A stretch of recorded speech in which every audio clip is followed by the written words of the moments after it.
My most common run is Vancouver to San Francisco. It's an easy trip most of the time with very little challenge involved. I tend to prefer driving into the night because there's less traffic. Of course, driving around in the middle of nowhere during witching hour means I've seen my share of things. But none of that stuff I have seen before has ever scared me nearly as bad as the people you see walking along the shoulder of the road far from civilization. I noticed my first one on my junior run down south on the number 5. It was a lady in a blue summer dress, just strolling down the side of the highway underneath the full moon, not a care in the world. Now we were on a stretch that was miles and miles away from anything in either direction, and I was the first vehicle on the road that she'd likely seen since dusk. She didn't even look up to acknowledge me though, instead she just kept on walking with a sort of vacant smile. I chalked it up to some hippie from the Oregon Trail hopped up on something from a nearby campsite and kept driving. But she was only the first. It's not every trip you spot them, but sometimes you see a few on a single go. It always struck me as strange because you never seem to see them during the day, or maybe you do, but they don't stick out as much under the sun. Even so, once you know they're there, you'll start noticing the hell out of them whenever you're driving far from civilization in the dark. The other truckers call them moon wanders, but I prefer shoulder walkers since that's always where they are. Almost like trains on a track, they walk that little white line to wherever they're going. They're different shapes and sizes too. Men, women, tall, fat, ugly, pretty. Just folks like you'd see anywhere. Sure, they're creepy, but for a long time I didn't pay any mind beyond noticing them on occasion in the split second that they were visible as I cruised past. But one night a few months ago, I passed by what looked like an old lady. She was in a hospital gown and looked just like someone on death row. Sunken, given up on life sort of eyes, frizzy white hair, and pale skin. She was smiling just like her grandkids had called her name. Her pace was a slow shuffle along the shoulder, and just looking at her, I could imagine the sound of her hospital slippers running just over top the gravelly road. I wanted to keep driving because, well, to be honest, she gave me the willies. But hell, she reminded me of my own sweet grandma, God rest her soul. So I brought my rig to a slow stop, and collecting the flashlight I keep in my glove box, stepped out of the cab. I could hear her coming before I could see her as I'd driven a few meters ahead of her due to the long stop time. Scrape, scrape, scrape. I could visualize her wrinkly feet in those hospital slippers, shuffling ever onward.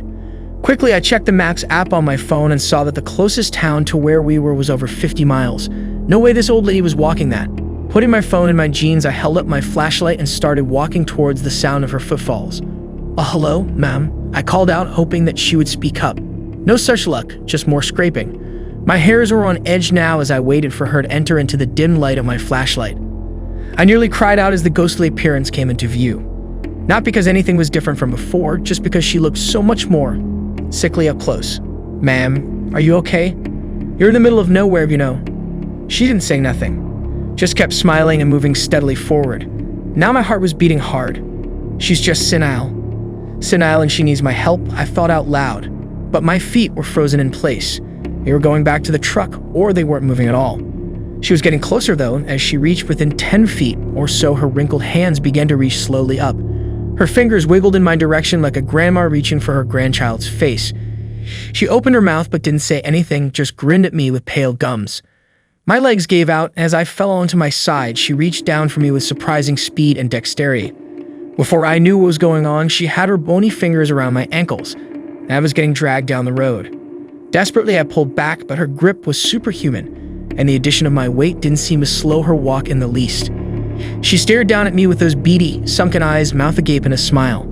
I kicked at her with all the fight I had in me and luckily connected with her jaw. To my horror, it was like kicking solid concrete, but luckily she let go despite having no visible injury. I crawled backwards towards the middle of the road, and she kept walking down the shoulder. Her hands fell back down to her side, and her mouth closed into a tight-lipped smile. But her gaze stayed locked on mine as she slowly shuffled out of my flashlight's beam. I waited as the scraping bit by bit faded from my ears, and after what ended up being a half hour of stunned silence, I worked up the nerve to get up and go back to my rig. No sign of the lady, but when I climbed into my cab and sped down the highway, it didn't take long to catch up with her. Her eyes were still stuck on me. They probably had been the whole time as she walked away. The last I saw of her as I gunned it away was her thin, chapped, smirking lips. According to some other guys I know, I'm the first to try and interact with a shoulder walker, and if God is good, I'll be the last. Since then, I've seen plenty more, strolling down the highway in the pitch dark. I even saw a kid once, but there isn't any way I'm ever stopping again for them. And if you're smart, you won't either. Since that night, the shoulder walkers are always looking right at me when I drive past, which they never used to do. Almost like since that old lady saw me, they all did. I hate to think what would have happened if I'd not managed to get free, but I can rest easy knowing I put my warning out there in public. Maybe I'll save a few folks with this story.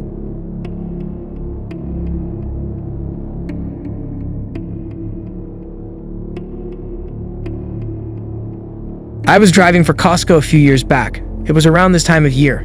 We usually took extra toy shipments to various locations due to the holiday season. We got a call that one of our locations in rural Kentucky needed to restock their giant Spider-Man dolls. They knew I was a fast driver, so I was giving the last-minute late-night duty. I loaded my truck and headed out on the 265. It was around 3 a.m. when I started to have this eerie feeling. I chalked it up to just being tired and popped a couple of caffeine pills. About 15 minutes later, the road started to fog up. I mean, more so than any other time before or since. It got to the point where I had to pull off to the side and wait. There weren't any other cars on the road, and I was ahead of time, so I figured I could wait until it cleared up a bit. About 5 minutes of sitting still in silence, my truck goes dead.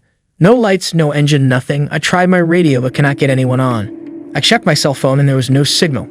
As I'm sitting there contemplating my next move, I hear what sounds like a child crying. It slowly started to sound like a woman crying. Or at least that is what it sounded like to me. Now I'm a big man, 6'3", 250 pounds, but I refused to exit my cab. I did roll down my window and ask if anybody needed help. At that point, the crying stopped. Then I heard what sounded like a sinister laugh. At that point, I felt like the laughter was directed at me. I rolled up my window, and it seemed like the more scared I became, the louder the laugh went. Then as soon as it started, it stopped. And just like that, my truck started back up and the fog dissipated. I drove out of there like a bat out of hell. I get to the next truck stop and pull in. I run to the bathroom and pour water on my face and ask myself, did that really just happen?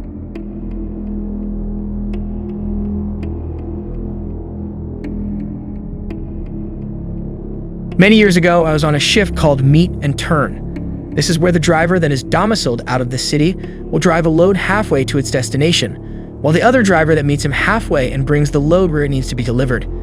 I had been doing runs like these for several months, and I found out that I had to meet on point an hour before the other driver arrived. It was a dark and empty lot around 3 o'clock a.m., so since there was still some time to kill, I decided to close my eyes and take a short nap. About 10 minutes into my nap, I was awakened by a barking dog. I tried to ignore it, but the bark carried on for several minutes and it grew louder and closer.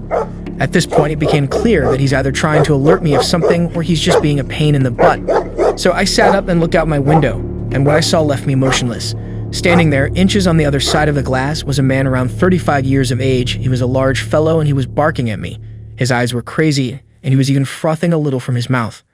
The sheer creepiness struck me, and gently, without making any sudden movements, I reached down and started my truck and slowly started pulling away. As I was doing so, he was chasing after me, much like you would expect an angry dog, and still barking as I kept pulling away. Needless to say, I don't take naps on the job anymore.